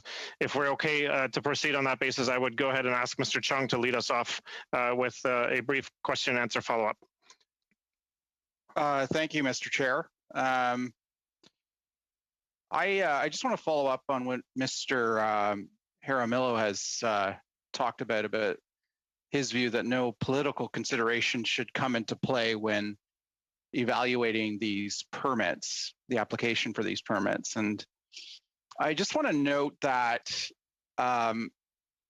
in April of 2020, April of last year, the Canadian government announced an extension of the ban on arms exports that had been put in place earlier. And subsequent to that announcement, the Prime Minister had a phone call on Thursday, April 23rd, 2020, with Turkish President Erdogan.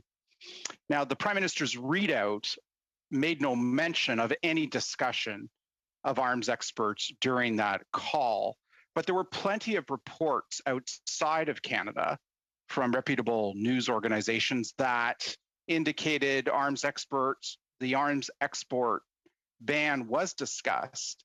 In fact, there's a publication by the name of Middle East Eye that Jamel Khashoggi used to write for prior to joining the Washington Post, in which there's a news article in that publication that indicated that President Erdogan on Thursday night, that President Erdogan had called Prime Minister Trudeau to discuss the ban. And a Turkish official is quoted in the story referring to the Prime Minister, and I quote, Trudeau didn't provide any reasoning for his decision to extend the ban in the call, the Turkish official said. He said they would take some steps to alleviate Turkish concerns regarding the exports, that they would review everything else case by case. So I just want that on the record because there was some discussion earlier about political considerations in the approval of these exports. Quick question for Mr. Jaramillo. Earlier in testimony in another committee meeting that we had, you indicated that Switzerland and other countries have a post-approval process by which they go to the country to verify that the conditions of the permit are being upheld. Could you tell us a little bit about that? Yes, thank you, Mr. Chung. On the first point, I mean, I want to make it very clear that it is not a matter of opinion or interpretation to say that there should not be political interference. I'm not saying that it doesn't happen, but I'm saying it should not happen, and certainly not in a country like Canada that praises itself in having strong export control. There should not be. The relevant legislation, domestic or international, does not make allowances for such political interference. On the question of post-export verification, I think the circumstances and this very experience shows a dire need for Canada to establish effective post-export monitoring and verification mechanisms, whether it be through its consulates in the recipient countries or through other measures, and consult with allies as appropriate to establish such mechanisms so that we can be assured that our exports are not being misused and that the end user assurances are being upheld. Thank you very much. Ms. Sahota, please, for 3 minutes. Thank you, Mr. Chair. My question will be addressed to Ms. Pajtlock. I was wanting to get your view, and so far we've heard from a panel before you as well, and there's been a lot of conversation about having an independent, impartial, arms control agency, arms export control agency. But I haven't heard of a lot of examples given as to what we should model this export agency after, and also regarding the test that has been talked about, that the test needs to be changed and it needs to be a risk-based test that would be used. If we were to move to such a test, I just wanted to have more examples of what that test would look like, and whether having such a test would create very unstable conditions for our defense production industries, our economy here, or it would give our businesses the stability in knowing that they have, that they can continue with production of certain goods because they would have a market for them.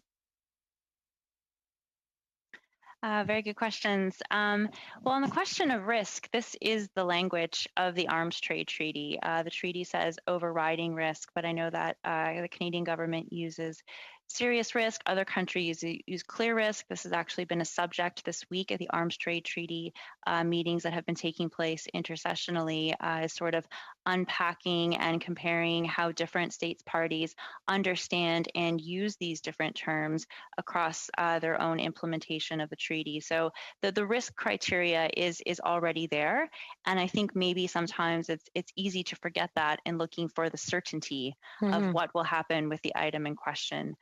So it is really important to be mindful of the fact that the treaty is meant to assess for the risk of something happening.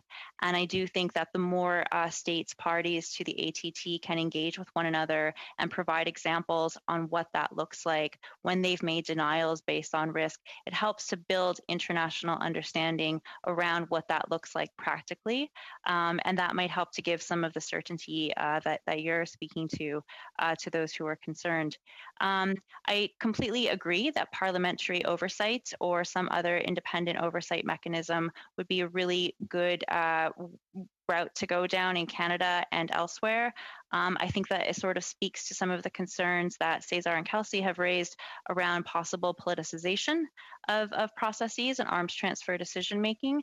I think it also speaks to the reason why we have these export controls and international law and checks and balances in the first place. And I really welcome that this committee is having this conversation about this today. I have met with legislators from different countries often in the context of ATT work, and I think my impression is that it's a very big issue. It's a very dense issue, international arms trading. And the more that can be done to build capacity, understanding on that will really improve arms export controls globally. Thank you so much. Thank you, Mr. Hoda. I think we're out of time. Monsieur Bergeron, s'il vous plaît, la parole est à vous pour 3 minutes. You have 3 minutes, Mr. Bergeron. We know that Turkey and Canada are allies in NATO, an military defensive organization. Between allies, we have a tendency to want to help each other out so that all allies are as best equipped as possible for our collective defense. That being said, would you say that Turkey is using its membership in NATO to get from its allies high-tech equipment that it uses to develop some high-performance equipment that it uses in local conflicts, regional conflicts, enabling it to increase its geostrategic influence? Well, I would say that, thank you, Monsieur Bergeron. I would say that Turkey is certainly shown itself willing to use, to leverage its membership in NATO to get other countries to skirt their arms trade treaty obligations. So we cannot control that. We cannot control what the Turkish government does or the phone calls that their political leaders make. What we can control is the strength of our own export decisions, our authorizations and our denials. So to be blunt, I mean, NATO membership is not does not in itself generate a reason for an exemption or a different treatment or a differential treatment of Turkey. They can try, but we should not allow it. In the final report on exports to Turkey, which was issued just weeks ago, the Canadian government says that it is assessing export permits on a case-by-case basis and assessing whether there are exceptional circumstances, including NATO cooperation programs. I will tell this committee that is not from the perspective of the Arms Trade Treaty, which we follow very closely and have attended every conference of states parties territories, it is not a valid exemption. Allies don't let allies commit human rights violations, and allies don't let allies or enable them to skirt obligations under the Arms Trade Treaty. Mais on comprend très bien que... But we do understand that equipment has not been exported to Azerbaijan. The products were exported to Turkey, and it's understood that Turkey was not supposed to use their arms beyond its borders in an offensive mission regarding regional conflicts. The experience that we've just had, should that cause us to be much more vigilant in the way that we deal with our allies, commercially speaking, or any other ally? Brief answer, please. Yes, it should, but the risk was foreseeable at the time that the conflict in Nagorno-Karabakh erupted, because Turkey had already exhibited similar behavior, and Canadian equipment had already been found in places where it shouldn't have been. Thank you so much. Merci beaucoup, Monsieur Bergeron. And for the final round of final intervention this afternoon, we will turn the floor over to Mr. Harris for 3 minutes, please. Thank you, Chair. Mr. Jaromila, may I suggest that caution needs to be used when you hear including exemptions related to NATO operations. That's been used in the past to also indicate that there's several other exemptions, including the one in relation to bilateral relations and interference with bilateral relations. So I would be concerned about that if I were you. I would want to ask another question to you, Mr. Jaramillo, in relation to the concerns about Libya and the fact that there was an arms embargo in place. But is your assessment about Libya, does that influence at all by the fact that Turkey was supporting a United Nations recognized government there? Is that a factor in that consideration, and why or why not? Thank you, Mr. Harris. I mean, I can appreciate the question, but I cannot speculate as to the factors that went into place. I mean, what I can say with certainty was that the embargo was in place, and the Canadian government had there's every expectation for the Canadian government to have known. So if exports continued despite the arms embargo, there's only two explanations. One is willful blindness. We knew, but they didn't act on it. And the second is, perhaps embarrassingly, we didn't know when we should have known, and none really paints a positive picture about the strength of our export control system.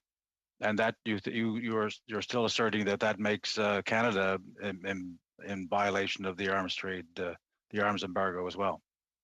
Yes, indeed, and in violation of the Arms Trade Treaty, which specifically prohibits exports to countries where there is an arms embargo in place. Well, thank you. I have one question relation to the issue of gender-based obligations. Do you share the Global Affairs Canada's assessment that there's no substantial risk of gender-based violence in the context of arms export to Turkey? You did mention something about that, Ms. Pytlak. Could you elaborate on that slightly? Yeah, no, I don't share their analysis. I think that there is a lot of very credible evidence that has highlighted gender-based violence pervasive in many of the contexts where Turkey is involved militarily. And I think that their further aggression in those areas will only exacerbate and increase gender-based violence. Experts agree that protracted conflict only makes gender-based violence worse and deeper and more protracted. And that's why I think it would have been hard for them to not come across this information had they done a very thorough GBV risk assessment. And that's why I wanted to speak to that today, was to offer where they can do better in future GBV risk assessments. Thank you. Merci beaucoup. Merci beaucoup, Monsieur Harris. Thank you, Mr. Harris. I'd like to thank all of our witnesses on the second panel for their expertise and their service. Witnesses, we're at the end of our scheduled time, a little bit past, and we stand adjourned until our next session. Merci beaucoup, chers collègues. Thank you, colleagues. Take care.